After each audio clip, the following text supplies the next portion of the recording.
Welcome back to Deep Thoughts, ladies and gentlemen. So I just got done finishing an edit on 545, and I'm sitting there thinking, man, I really want to create an episode. There's a bunch that I have to do some minor research for. A couple I got to do maybe some big research for. It's only about 10:50 on a Saturday night. So I was thinking about the origin of us. And a whole slew of ideas just flew into my head. And I had some cart before the horse things that I have said in the past that I want to call out because it's very mysterious once you understand sort of the chicken and the egg sort of thing that we have been sort of taking for granted. And there's only one example I know of where this isn't an issue. But I'm going to call this the ancient mind. Now, technically speaking, I'm going to probably mix up the word mind for your consciousness, which I think there's something we have to call, if you're spiritual and you believe in a soul. Again, forget all organized religion. It has nothing to do with this. Maybe an organized religion got some of our views way before we did, but that's just going to be happenstance, right? But we have to have what we call our consciousness in the soul form. And then we have to have our consciousness in the physical form, which is typically referenced as the mind, when it combines with the body that we know as Homo sapiens sapien. Yet every other life that we believe has consciousness. A cat, a dog, all animals. But now, here's something that struck me this evening, which is, I have said to you guys several times, perhaps dreams are a preview of what we all call heaven. That is, if you don't have any nightmares, of course. But then I thought, wait a minute. What do I dream of? I dream of beautiful, timeless facsimiles of this world, meaning I'll be at a place, a bunch of dream people. Every once in a while, a relative shows up, but it's pretty rare, and that's usually to wake me up. But even if it is a relative, they don't usually act like your real relatives. You just impose on them that that's who they are, and so you keep telling yourself that they behave like however they behaved in your dream. They're not really the same person. But now, let's just take this chicken and egg thing of souls coming first, bodies coming second.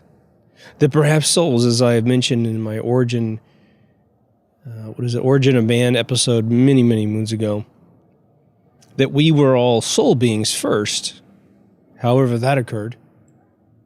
Perhaps, again, having to endorse a very heavy, heavy concept of having no birth and simply being an is. But we'll get into that in a second. But we dream of this reality in most cases. There are definitely abstract dreams that we've all had, most likely. Where I used to dream I was like a cell, probably the best way to describe it, like a human cell inside of a bunch of other cells. It was this weird thing I used to have when I was a kid. It was what I would typically call my frustration dream. But for the most part, we dream houses and locations and people. But if we had never been a human being or any other being, if Earth didn't exist, if homes didn't exist as you perceive them today, what would we have dreamed in the past? Earth doesn't exist yet. And you can secretly in your mind apply this to biblical thinking as well. Garden of Eden doesn't exist yet. Now, of course, the reason why I want to stay away from religion is that it imposes a chronology which may metaphorically have some significance, but not for our conversation at all, which would be, there's always this story that God suddenly existed, or God has always existed, which makes God an is. He doesn't have a beginning, middle, and end. He is an is. He simply is and always has been. Then where do we come from? Where do our souls come from? Well, some of the wisest people that have ever lived on planet Earth typically gravitate to an association with your God. We are a fragment of God. a flake of skin, an atom from God, just for metaphorical reference. Again, the first story of the creation of the universe that Joseph Campbell came up with was that in Africa, he found a story that said that God was asleep, and when God awoke, he exploded. And we are the exploded particles off God's body that then landed on celestial bodies, which were already here, is the first way the story was told, until someone logistically said, now wait a minute, where did everything else come from?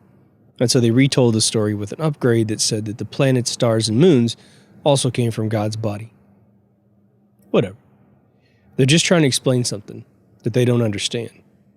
But what I think is beautiful about that association is that the miracle of man is then inherently explained because we are inherently a part of God. Made in his own image? Oh yeah, because you are a part of him. Him just being a reference. So if there's any sentiment to that whatsoever, the very interesting question about the entire argument would be, I definitely am sitting here in this patio and I don't have anyone else's thoughts going through my head in a really conscious way. Maybe subconsciously, someone's having a good day across the street and I'm feeling pretty positive today. But if someone has a death in the family in a different direction, I might have sort of a bummer day and I don't even know why because I'm picking up on their vibe. The real paradox that it just blows my mind way beyond trying to account for God's existence is that at some point, a marriage between the spiritual realm and this, for lack of a better term, mass realm occurred. And it would seem that this combination, you could almost call it an infection. The soul energy started to participate, perhaps in even controlling the distribution of what I might refer to as ether, from the most microscopic level of being that we see inside of a petri dish. I mean, every time we see these little guys roam around at a petri dish, they seem like they have little brains and they're moving around. They have instinctual motors just like everything else above their life constructs. Ants have this amazing hive mind thing they do. I mean, when they, especially the ones in South America and Africa where they create those little bridges with their bodies, they understand water tension, and so they can push themselves down and hold the water down. I mean, it is really unbelievable when you take into account the fact that their lifespan is so damn short, but they immediately know what to do in a crisis. I mean, that's stunning. Octopus or squid live less than a year's life, but there's no question that their form attracts a very intelligent life force. Now, if we subtract from the next observation what I believe to be a fake paradigm of paleontology, otherwise known as dinosaurs, get rid of them out of your brain. The ecosystem of most life forms is that we go from the smallest life form to the largest life form. So the idea that these big giant things came before man is sort of laughable. But whatever. It has to do with the research and all that stuff, which I've talked about a lot lately. But we still have whales and elephants and dolphins and yeah, you'll have people joke that these creatures are potentially smarter than man, but they really aren't. When you see an elephant, in the wild, rush a tourist jeep, it's not a very intelligent being. They supposedly have this amazing memory, and when these jeeps drive by on the street with that label on them, and you see people without guns, and they just have cameras, and some of them have food, the elephant should have the basic concept that those aren't poachers, these are tourists, and this is where I get a bunch of my food. Bears seem to have figured it out half the time, right? Where they wave at their mouse on the side of the road.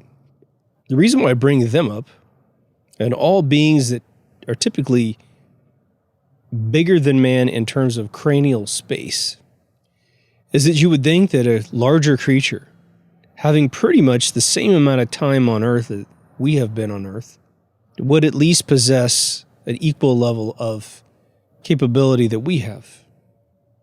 Now, I'm going to get into the brain chambers just briefly.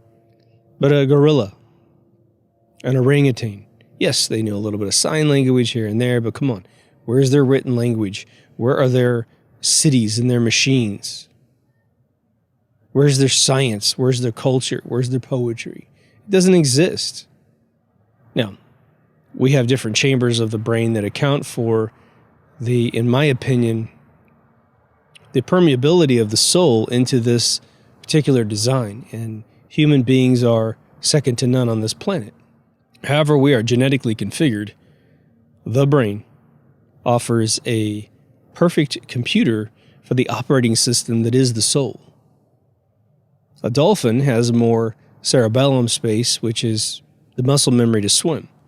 So even though their brains are bigger than human being brains on average, it is mostly associated with swimming.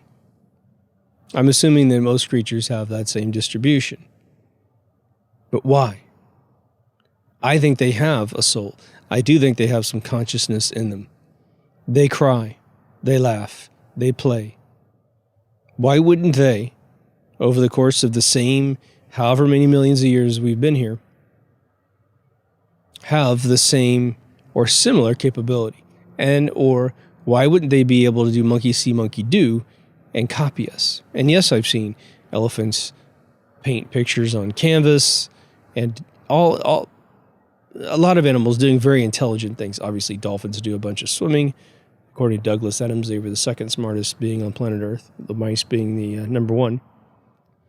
But there's this weird epiphany that each human being has who gains just a mild level of consciousness, that you look at all the other creatures and insects and birds and fish and all that stuff, and there's a bunch of mixed emotions. One, you feel fortunate and privileged that you are a being that has as much intelligence as you have. At the other side of the game, you feel a little frustrated that you're the only one. That the sort of Middle Earth of J.R. Tolkien doesn't really exist in a way that we have. We don't have true dwarf races which aren't made out of, congenital medical complications, but that's just how they live. Fully functional, fully amazing. Now, obviously, our, as they call themselves, little people, have proven beyond the shadow of a doubt that there are very few limitations for them. But wouldn't it be cool to have elves and maybe not ogres, but, why wouldn't we have tons of species on this planet if evolution is the way we got here? It took me a long time before I heard someone say, well, if we evolved from monkeys, then why the hell are monkeys still here? It's a real simple thing. I mean, obviously you can throw a little theory out the door and just go, well, it's because they branched off and they went one way. It's like, no, they would not be as primitive as they are today. I mean, ridiculously primitive. We should have damn near humanoid level folks that are of these species, in my opinion. But we don't.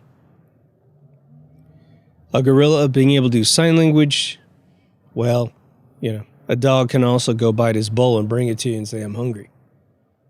For me, that's about the same thing.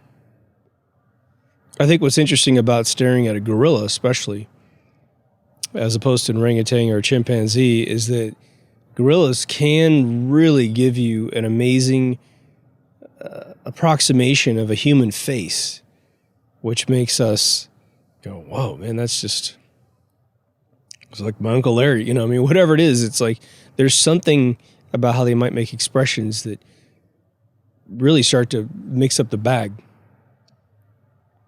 Let's go back to pure soul realm prior to having any physicality. Because there's a great correlation between programming artificial intelligence back in the day and being a pure soul with absolutely no option but to be a pure soul, perhaps with other pure souls. Imagine you are floating in a realm, and floating is even a relative term that may not even be applicable here, but you simply exist at a level of consciousness that you know that you are there. I think, therefore I am. That's all that you've ever accomplished in this pure soul form. You don't have any instrumentalities whatsoever. You don't have a body. You don't have eyes, ears, nose. There's no touch. Perhaps at that point we are pure emotion. Pure emotion. Hopefully a positive spectrum of emotion. Now, if we stem from a larger being outside of this realm of existence, meaning we are essentially branches of a tree, that when the branch touches this realm, we get to become what we are. But as soon as we lift off of this realm, as a result of passing away, because our instrumentalities got rearranged or aged out of operability, we simply pull out of this realm, and we're not lost, we're not alone, because we are part of the tree branch. And immediately we realize that this is what we are. Now, I promised you there was an experience that I had heard of that is an interesting example of what that world might be like. And it's got one complication in that there's another added element to many people's experiences. But when I hear about people, and I did most of my research about 10 years ago on DMT, you get two experiences. The one I keep mentioning recently is a buddy of mine who is a genius, and he always had an usher who was a gray alien who was very happy to take him where he ended up going in the universe, up until the last trip where he basically said, "You're abusing this, go home." But he still had the full trip while being told go home. And he said, "Man, I never want to be home more in my life." And this guy's a very strong-minded individual. But the first DMT experiences I had read about in the book, The Dream Molecule, it didn't really talk about the grays or any aliens at all. You simply became pure light. And a lot of folks said that you go hurling across the universe essentially to God himself. And the entire time that you're going there, it's like you're in some amusement park or some Club Med in a metaphor, where you're passing groups of souls that are also pure light that just look beautiful and everything feels wonderful. And you definitely got the sense from these people that as they saw other groups of beings, that one, they weren't compacted like cells in an epidermis, that they were free-floating, they were choosing to be together, but that everyone was extremely happy. It was the closest definition to heaven I think I've ever heard put into words. But imagine that just for a few seconds. You have no body. You don't have a memory of a body because you never had one ever. You're just consciousness. And then it begs the question. This stuff that we apparently are using to become physical, where we can shake hands and hug each other and craft something because we're displacing mass. Where did this stuff come from? As fundamental as it might be. Let's say I'm totally correct about the OG gods of electricity who discovered ether. It's a chargeless particle. It's a single particle, but it goes into various states as it bumps into its neighbors. Okay, let's say that's right. Where'd it come from? Now, it's not important, honestly, that we answer that particular question. Someone might say, well, God made it, and therefore it exists. What's fundamentally fascinating about that is that we have a spiritual realm creating a matter realm. Or is it? Or is it? Now, most of the unified theories that have been suggested about the universe, meaning a theory that explains everything, absolutely negates any spiritual realm. But in this conversation, we're polarizing the argument in the absolute opposite direction. We don't sense any... Well, there's actually been experiments where, one, the the body loses, I forgot how many ounces when it dies instantaneously. Although when I did the research on that, they said that no one could confirm it, and you'd think that'd be pretty damn easy to confirm. If nothing else, just a bed, I think, would change shape just a tad if the human being lost even a pound of weight. A spring would go, bing, something would happen. But the way that one could describe mass, if it doesn't truly exist as we have perceived it, is to take the dream world of which we perceive to be real while we're in the dream. However, because of our research in the last 5 years, we have definitely identified that one does not have true arms and legs in those realms. We just believe that we do up to a point.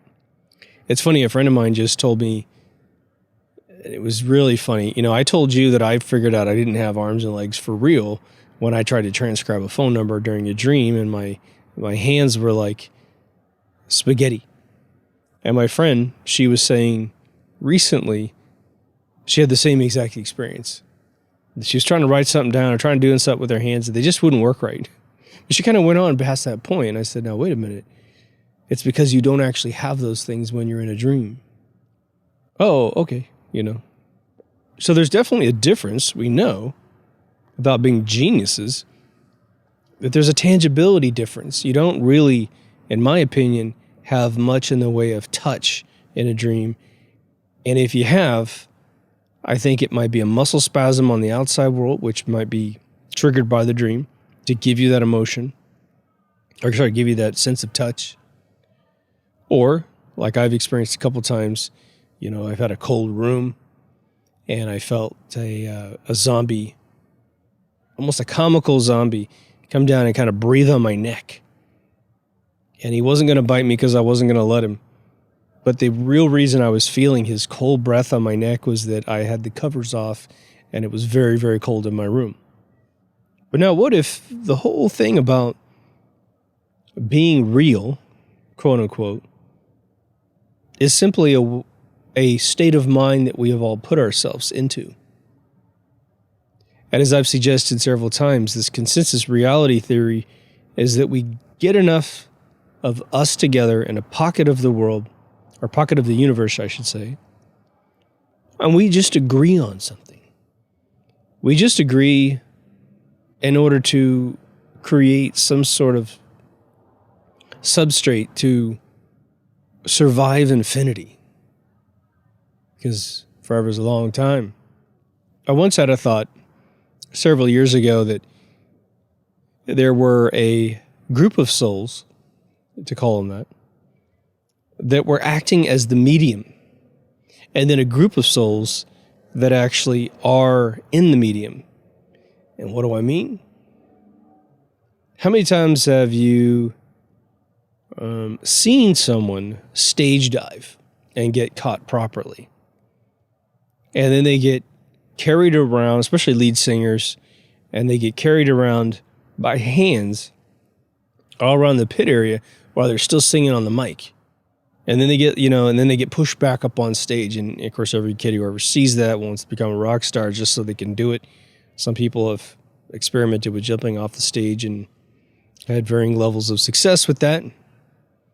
But in that analogy, the hands of the other individuals are providing the medium by which this layer of resistance exists. Well, it's not a fundamental field of the universe. It's just a bunch of human beings pushing you up with their hands. And the interesting metaphor of the whole thing is it's fun for the person who gets to do it. What if you are doing that every single day? That your very existence is a version of crowd surfing, except you get to be who you are. And it also accounts for everything else that you interact with. I think that's fascinating. But now let's go to the ancient mind. You are, let's just say, first a soul, for lack of a better term, and second, you become a living being, regardless if you go through insects first, animals second, and then human last, and maybe, well, I should not be so arrogant, but for now you're human, because you can hear my voice. But you're out there in the universe, and what I think is very interesting is we, as human beings, often will think about the idea of going to the afterlife, and we want to have a couple things occur. One, we want to have the truth of a bunch of the mysteries that we gained here in this world. Two, we want to have experiences that we built up a lust for in this world that we weren't able to achieve. A career, meeting a famous person, meeting a person in your family or an old friend. But now think about prior to ever becoming a living thing, and maybe this is eons and eons ago, or maybe it was always this way. How much intelligence could you have in the universe if you never really manifested into anything but the soul that you are? What would you know about anything? What would you need to know about anything? Would you need to know about any of this? Offhand, I can't think of anything you would need to know.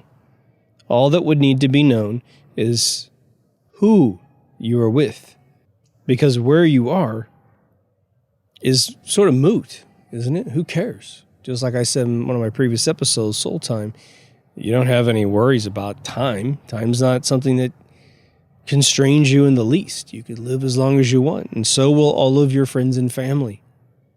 Family being obviously a relative term to being once born. But once you're born into a living being of any kind, but especially a human being where there's a lot of cognitive awareness, man, we start to develop time thoughts.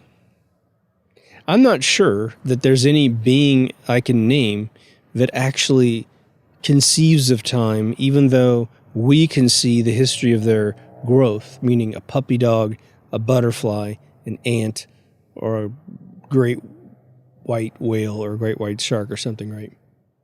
But we are cursed with this realization, but we might also be blessed by it. I'll leave that to you to decide how that works out. But all of a sudden, being in this form takes on all this extra stuff. You do care about history. Well, who am I? Who was Grandpa? Who was Grandma? What'd you look like when you were younger? Oh, man, I remember the 80s. I mean, you have these moments in time where you recognize the state changes. Now, I want you to think about approaching sort of, without getting into any specifics, let's say you have a tough year. You have a tough year, and it just is like, wow, is anything going to go right again? Certainly, if it doesn't feel like it, because you don't know when things are going to change. But then you go back to this sort of void that you were living in without any limitations of your body and your mind. You could go anywhere, but then there's really nothing there. If you're in this pure soul realm, can you go to Disneyland? Not really. Because every single concept that would forge a Disneyland to exist hasn't happened yet. And even if it did, how would you go back to it as a soul person? Besides to operate as probably the hybrid being, which is a soul behaving like a human in this realm, which we call a spirit. If you think about a toolbox is a really interesting thing because every toolbox can be configured completely different. And how and why is it configured differently? Because you have a task at hand that the toolbox is geared towards. If you're an electrician, it has a whole set of tools to it. If you're a construction worker, a whole separate set of tools. Now you both probably have a screwdriver in there somewhere. One guy's going to have a lot of electrical tape and wires and clippers and cutters and strippers, and the other is going to have nails and hammers. The human body And any life force that you might end up inheriting is a toolbox. They keep saying, we were Homo sapiens sapien, which somehow translates to the tool maker. That we were one of the first beings to create a tool. I mean, it's just a romantic thing anthropologists came up with. We see monkeys put sticks inside holes and pull out termites and just eat them off the stick. So we're definitely not the only ones to do it. Dogs do it. Cats do it. I mean, we're seeing internet videos now of all kinds of brilliant stuff. A beaver that creates a dam is a tool maker. They really are. We just happen to be the most advanced one in this realm of existence, which is an amazing thing. The more the individuals online create these crazy videos and they're able to accomplish things that we hadn't previously seen anyone do, it's a fascinating thing, especially folks that are born with disabilities or folks that inherit a disability through some sort of accident, and they don't let it get to them. They lose a leg, so they get an artificial leg. They don't care, man. They're just like, don't hobble me with your mind, man. I've figured out a way to get around this. Imagine the future of a quadriplegic 200 years ago. It's pretty much death, isn't it? But today, man, we got all kinds of wheelchairs. They can control their mouth. If they weren't able to speak, they could use their eyeballs on a number pad to control where they're going. They could write a book. I mean, it's fascinating how many instruments that we create to assist our bodies when we're impaired. Now, I said that, and this is obviously nothing profound, and it's said in a lot of different realms of discussion, that we, at a minimum in my mind, in this pure soul form, would be an emotional being. 100%. But then it begs the question, do we feel good and bad in that realm? And if we were to feel bad, why would we feel bad? We speak in phonetic languages today. That's what I'm doing to you right now. Syllables with emphases, right? All right. But if you're a soul being, you're pretty much an open book because you exude exactly what you are as a matter of your existence. The availability of deception and a lie is most likely not possible. Where would you hide anything? You are that open book. You do wear your emotions on your sleeve. But there's one emotion that I have a personal curiosity about within a soul realm, which is boredom. If boredom exists in the soul realm, then that, I believe, would be the catalyzing factor for us to create a different form of existence if it wasn't an inherent property of our existence to begin with, aka a part of the is formula. In this realm, we can hide things, can't we? We can hide information. We can hide objects. We could put two fingers behind our back. That's how magic works. There's misdirection and concealment. So imagine going from a realm where all is known all the time. And you sort of have that Rick Gervais movie happen the second you become anything matter-based because you have the invention of a lie. Probably not a lie right off the bat. But imagine for the very first time, let's just simulate this for a split second. You and I are in the spiritual realm, and I always know where you are. And I don't know if there would be even a sentiment of I'm here and you're there. We might be able to coexist. We might just all be water and be a big gelatin thought process, right? But we decide to join this matter realm, whatever this is, perception or true mass versus some sort of soul energy. Because there's still an anomaly in all the conversations I've ever had with you that I can't give you a particle that your soul's made out of. I can give you a particle that this universe is made out of called ether, but I don't have one on the other side. If it were to have the same properties of ether, we could probably detect it, but it would also have a profound visual effect on the mass that we have here. As a soul were to swim out of the mind when the body dies, there'd be all kinds of vessel movements, and the brain would literally oscillate as the soul is literally pulling out of the tubes of your brain. I mean, maybe that happens and we just haven't gotten the camera down there. But you exist, and let's just say we have like a video game. We've got a sandbox where you can play just to get oriented with what it's like to be alive before this super high concept of being human on Earth comes around as an option. Just think of yourself as a sort of single-celled being, and I'm here and you're here, and for a while we're together because we're in some soupy substrate, but eventually we're just, we're warm, we're comfortable, there's no predators, we're just literally experimenting with what it's like to be alive in this form. But you wander away from me, and I've got either little tentacles that can sense you and kind of tap you. Oh, that's John. That's Mary. But what if I had and we both had some optics, which doesn't exist at the absolute single cell level. Let's say I'm looking at you. You're looking at me.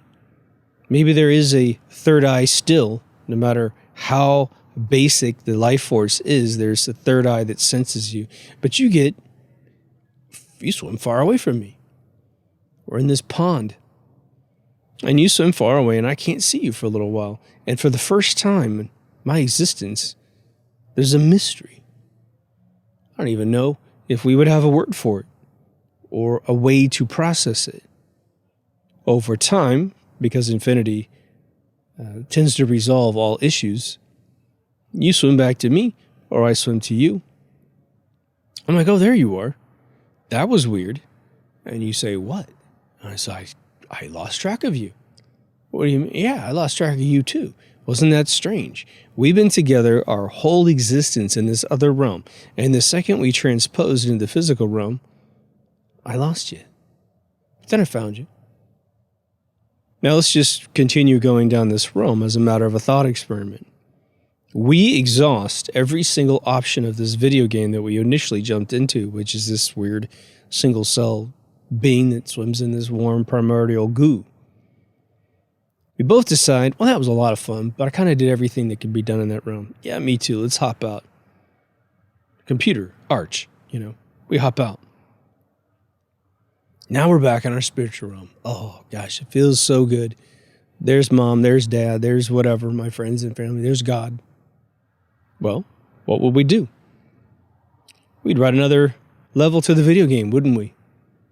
Let's create a whole bunch more stuff. Yeah, let's do that, right? And then eventually, the irony of the whole thing is that as this upper construct of human life, we within, because it is an echo from our original schematics, we create something known as a video game in this realm. The first video game, metaphorically, would probably be a play, writing a story that it's not really happening, regardless if it was true at one point and then it's past and we're going to reenact it, or just a Shakespeare play that is purely fictional, people getting on stage and acting out lines and being someone that they're not, but adhering to the confines of a story. That's really the first video game. We got on stage and pretended. And the audience loved it because why? Because that's what we've always done. To exist for a very, very long time. There's a fantastic episode of Star Trek Voyager where Janeway and the crew are trying to get home. It's going to be a 79-year journey home at full warp. They stop off at this planet, and they find out this planet actually has mega teleportation capabilities. They could send the entire ship home. But the guy who runs the joint, who's a very suave and debonair guy, falls in love with Janeway and says, you guys just need to stay here. You will love it here. Don't you love it here? She's like, yeah, I totally love it here. But, some of our folks are going to want to get home to their families, so I can't just make that vote for them. And it turns out that this race living in this euphoric state for a very long time, has one commodity that they love above all commodities, which is stories. Stories that have never been told. And the reason why is that they have utterly exhausted all of the stories that they had written. And for whatever reason, can't come up with any new ones that are at least convincing. So they have a policy not to give away the technology of their warp capabilities, and so they're at an impasse. It's either leave without the capability of going home with this special technology, or do a deal on the black market with some folks on the side who are saying, look, I'll give you the technology, but you have to give us those stories out of your database. And through a massive conversation and some bending of the prime directive, they decided to do it. Actually, Tuvok, the Vulcan, sort of goes behind Janeway's back, and he goes down and does the swap for the engine versus the poetry. They get this device up into the Enterprise. They start getting pursued because they realize this was stolen illegally, and the device actually fries because there's a incompatibility in the power source, which would never have worked anyway.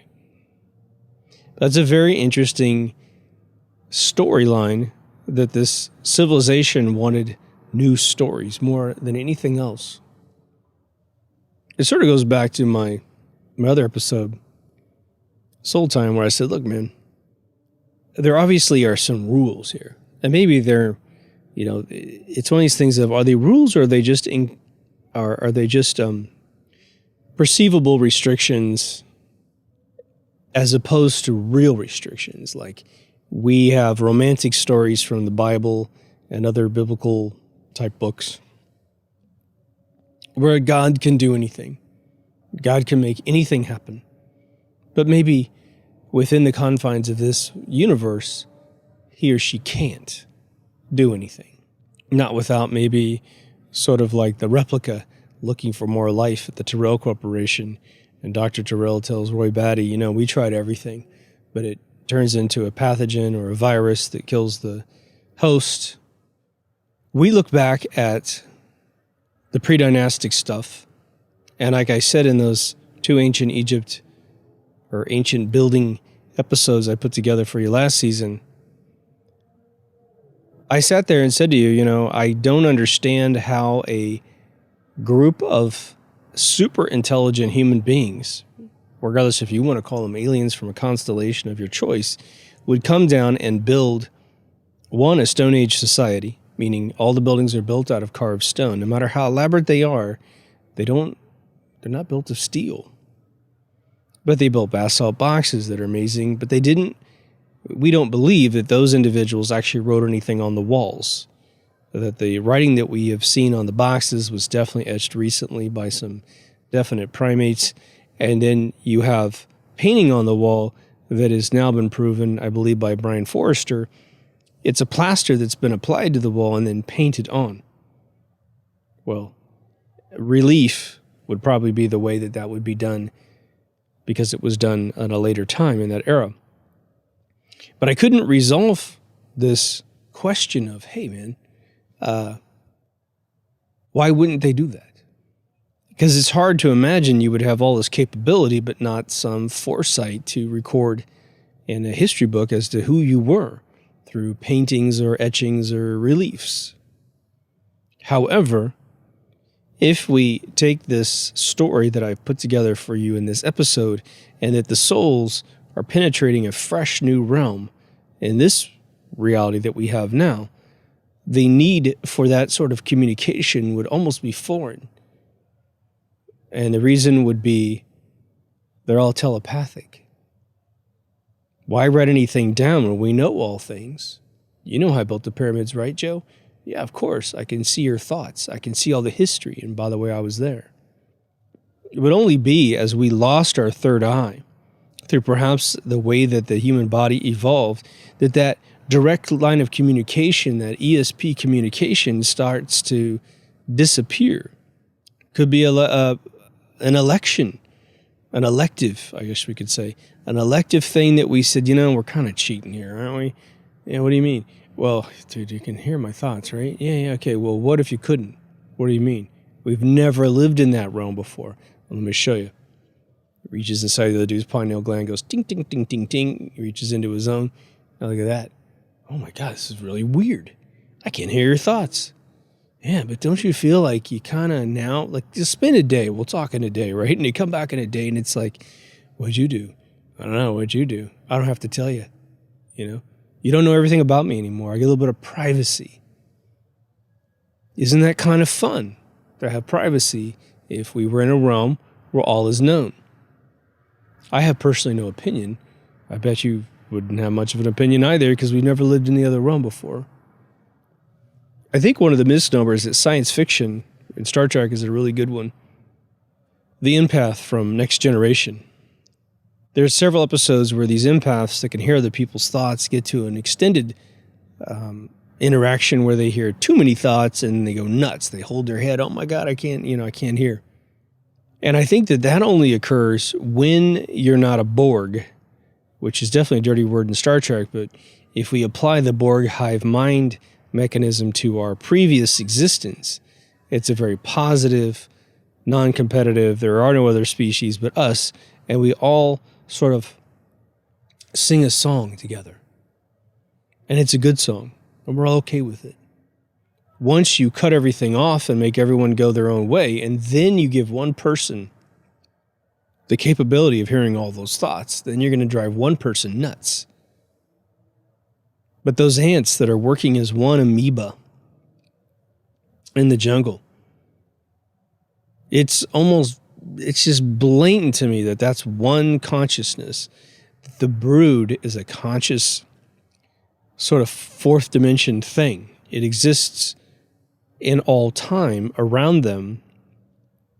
And their little brains, which are about a cell or two, are simply like a remote terminal on a mainframe. And even though they hover around the queens are no more insignificant or significant than the warrior bees and the warrior ants and the worker ants. Everything has to coexist and work together, otherwise there is no group of ants. We obviously wish we were more like those ants in a lot of ways, so that even if we're all mentally impaired, we'd all be mentally impaired and we wouldn't know the difference. Or if we were able to get an A in the test, everyone gets an A in the test. Now what we do with that knowledge is individual and different. But we're super quarantined, aren't we? We get to do what we want. Now there's been a debate in the world which I think applies to a lot of this theory. And again, if you take this modern debate I'm going to give you and pull it all the way back to the soul realm, then I think your perspective will increase beyond your wildest dreams. And that is sort of the theory of government and the way that we operate on this planet as individuals is viewed very beneficial by some folks and very blasphemous by other folks who believe in a more socialistic realm where we would be the hive mind ants in a socialistic realm. So if you've ever debated that in your mind of like, am I a jerk because I really like to be my own individual? I mean, seriously, I know it's fun and you can have all these amazing experiences with you and others like you, meaning not hive-minded, but you both like a particular thing and you like to spend your time together doing that thing. But I think for me, the answer is the following. Because human beings have no conscious openness to each other, meaning I can't hear your thoughts, man. I might be able to look at your face and read you really well based on a million other experiences someone else has had, but we're not built to do this, at least that we've either evolved out of or we haven't evolved into yet. So that for me begs the question that it seems like we are made to be individuals, have our own experiences, harvest our own ideas, have our own epiphanies, do our own research, do our own creation, our own art, which could be anything, and then bring that together with the rest of the world, perhaps in the spiritual realm, to compare notes. And of course, the idea would be, well, if we have lived an infinite amount of time in the previous realm, because an is has infinity in all directions, right? If you take infinity and divide it in half, okay, that's an absurd concept, but the other half's infinite, and the right half's infinite and left half's infinite. But maybe the game currently, right now in our existence, is to go off and do our individual explorations to bring back a boon of some sort to the hive. Like an ant that goes off and researches, laying that little chemical trail of, I'm looking for food. He finds a dead fly, and he's like, oh my God, it's Thanksgiving, man. And he starts peeling part of the protein off, and he starts laying a different chemical trail, walking back on his old chemical trail to get back to the hive. And then when the new ants smell the food trail, it's game on. Bring that fly. We seldom, at least in any anthropological or philosophical writings that I have read, have the balls to go down to this sort of altered states, William Hurt moment where we're going back to the very nothingness of our existence and then working up from there. I personally don't believe that there is a void in terms of anything that is natural to our universe. We may have, as I've said a couple times, like I had a dream once being in a void, and it was really very interesting and sort of disturbing all at the same time.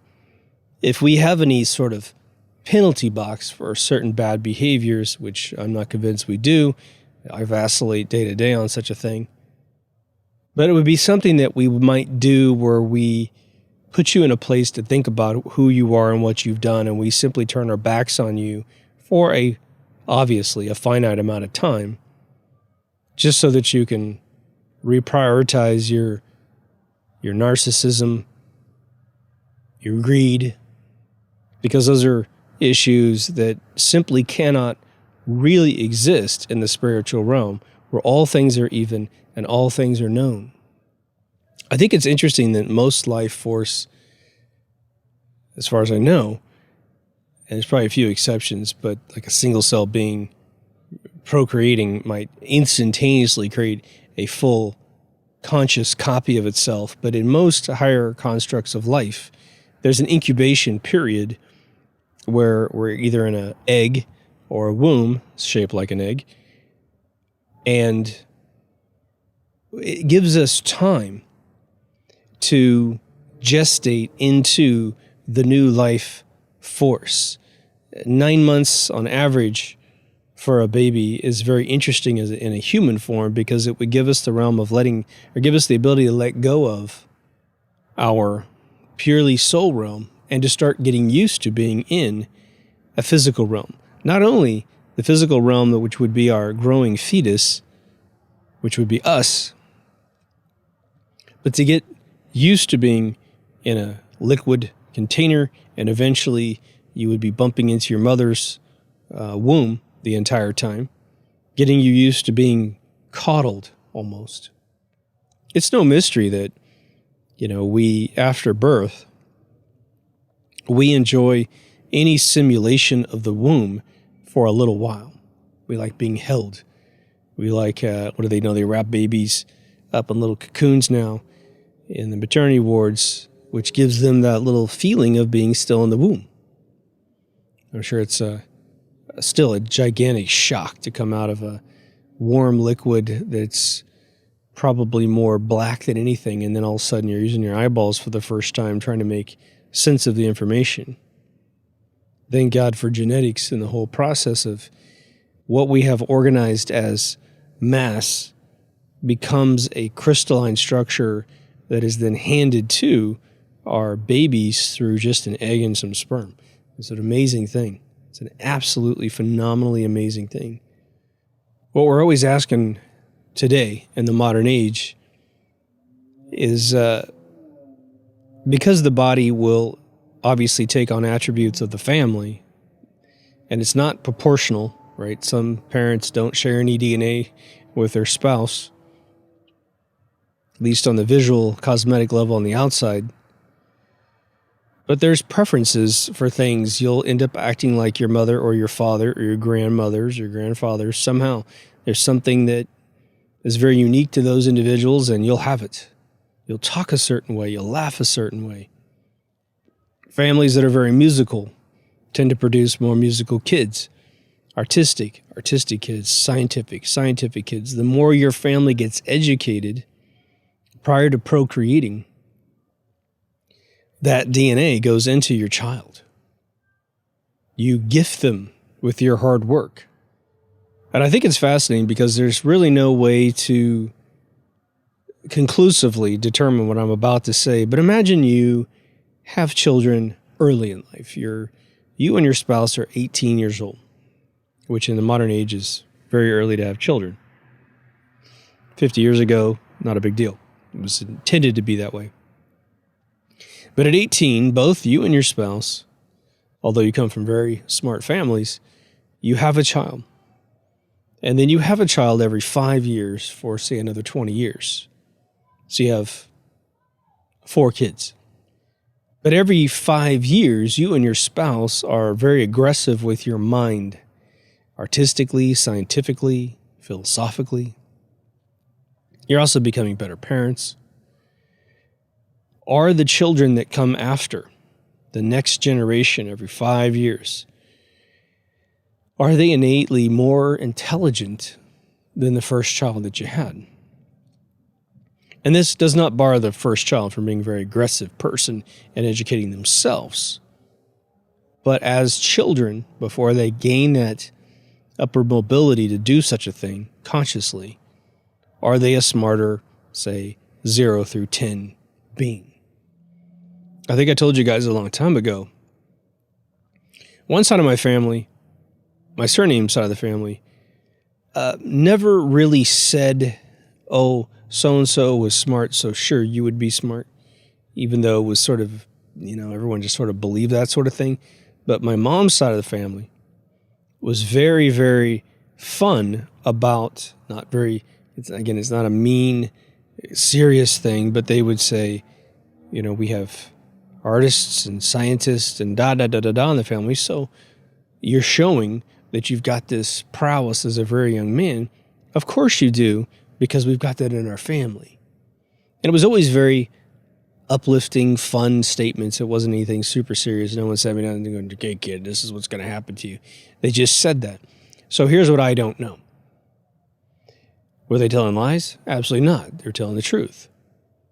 But now I don't know if I'm getting the genetics from my family, and therefore a lot of perhaps complex subjects are very easy for me to digest because it's a real trait I got out of brain density, neuron density passed down by genetics, or if simply being told that on a sociological, psychological level that I believed it and therefore did not gain the typical anxiety that some people get when they study things because I'm telling myself this folktale, sort of wife's tale, that of course I'm going to be smart, I'm going to be creative and all this other stuff and art and music and blah, blah, blah, because someone told me I could. I make it a habit when I have conversations with folks for an extended period of time, and they share with me, well, I'll drill in, tell me about your mom, tell me about your dad, your brother, your sister, your aunt, your uncle, grandfather, whatever, your family, your oldest family member that you're proud of, like that you maybe just read books about. And when I hear them tell me some pretty enchanting stories, and almost every human being on earth, I'm pretty sure everyone I've ever talked to had something very interesting. And their first reply might be a knee-jerk reaction. There's nothing in my family. Everyone's an idiot, da-da-da. And they think about it for 5 or 10 minutes or an hour, and they go, well, you know what? There's that one great-grandmother of mine that, I totally saw eye to eye with her, and it just, yeah, you're right. It turns out that what she was interested in is what I'm interested in. Maybe there is a connection there. They'll always usually find something like that. I say go for it. Again, there's a lot of concrete evidence and my personal observations that leapfrogging is a very real thing in a genetic sense, that you are like your grandparents more than you're like your parents. And let me know if that's true for you. even with your own children. I've had a bunch of stories told in my own family. Well, okay, your mom's like her grandmother, and your dad's like this dude, and da da da da, and your cousin's like your dad, and you're like your uncle, but there's just a drastic level of compatibility between these little associations, and they're usually one generation away, even if they're kind of going sideways in the family tree. It's like a recessive personality gene that pops out, and you get that wild and crazy guy every once in a while. I find this stuff utterly fascinating. And I think that for those of you who listened to the show for a long time, you know this. I like these conversations that are sort of talking about the forbidden thoughts. And it's that intelligence threshold conversation episode I made, which is there are all these thoughts that we have that we instinctively feel. But there seems to be a barrier inside of us that goes, man, I have either no data to really have that conversation in any intelligent form, or I do have some data, but it's very difficult for me to talk to myself to advance the theory any further than what my first epiphany was. I will give you a trick if you want to do things totally by yourself. You don't have your own YouTube show and that sort of thing. Get a pad and paper and start writing down what little tiny kernels you have of any theory, thought, whether it be scientific, artistic, psychological, whatever. And you'll be amazed that after seeing your first few paragraphs, you will find the next paragraph and the next sentence and the next word. And you'll start to see yourself using words more often that are just words you picked to describe something that hasn't been really labeled. And so those will become your nomenclature, your little lookup key. I say this one word to mean these things. Some of you will remember 2 years ago, I was telling you about this Project Infinity I was creating, which was a project to give us a set of scientific symbols that would address pretty much this conversation, such that we could draw formulas for the soul and then formulas for mass energy. Both being really kind of the same thing, but we could track them separately, so that we could have a philosophical conversation in written form, in a symbolic written form. And then 2020 happens and life gets busy trying to survive, but we put more thought into that. I got it pretty advanced, but the problem that I'm trying to solve at this point, which will be the catalyzing moment where this project becomes an epiphany for all folks to have, is I'm trying to formulate some equations of which we all think about, which is one of them is in this episode. Did we evolve from the soul energy into this mass realm? And then when we die in the mass realm, do we go back to the soul realm? And is this a reoccurring event because we exist forever? So once I get a decent equation down on paper, which I haven't tried to do this for a year and some change now, I think we'll have something really fun, and I'll do an episode on it. Part of it is when you do something like this, I'll just tell you, you'll over-engineer what you're trying to do because you want to make sure that everything's accounted for such that if that subject matter comes up, you have symbols for it. But then you end up, through the thought of algebra, you'll simplify your formulas down to the point where you're like, okay, well, this is a duplicate of that, and so we no longer need it. We can say this with lesser count of symbols. And you don't want this thing to be super complex because then no one can get into it. I know that probably makes no sense to you, and I'm seeing everything in my head. But this just shows you sort of a practical application of this sort of thinking. Because you don't go to college and have these conversations typically. I mean, there's all kinds of wings of philosophy. Existentialism gets into some of this kind of conversation. Do you exist? Are you really a nothing? That kind of sort of academic gymnastics. I can never tell when I get into some of my philosophy books if I'm just reading a bunch of blowhards trying to sound intelligent to other people that haven't had any thoughts whatsoever like this, or if they really were pioneering and blazing a trail for the human consciousness to go to the next level. I want to believe the latter. I'm not sure. But anyway, let me know what you think. This is one that just seemed very, very interesting to me. And this really came out of cruising through a philosophy book that I just found that I have owned for years, and I had read just a part of it, and I put it down like an idiot and then didn't finish it, and then I was just tabbing into the middle of it. I was like, oh, right. It wasn't about this, but it was definitely kicking off. Sort of as I was rejecting what I was reading, this is sort of the platform that came to mind. But anyway, if you haven't been to deepthoughtsradio.com, please go. It has video, audio, social media, an all new remastered season 1, a store, a couple ways to donate to the show for all those who support me on Patreon. You're making a huge difference. Thank you so much. It's been a really strange year. But anyway, take care of yourself and someone else, and I'll see you in the next Deep Thoughts. Over now.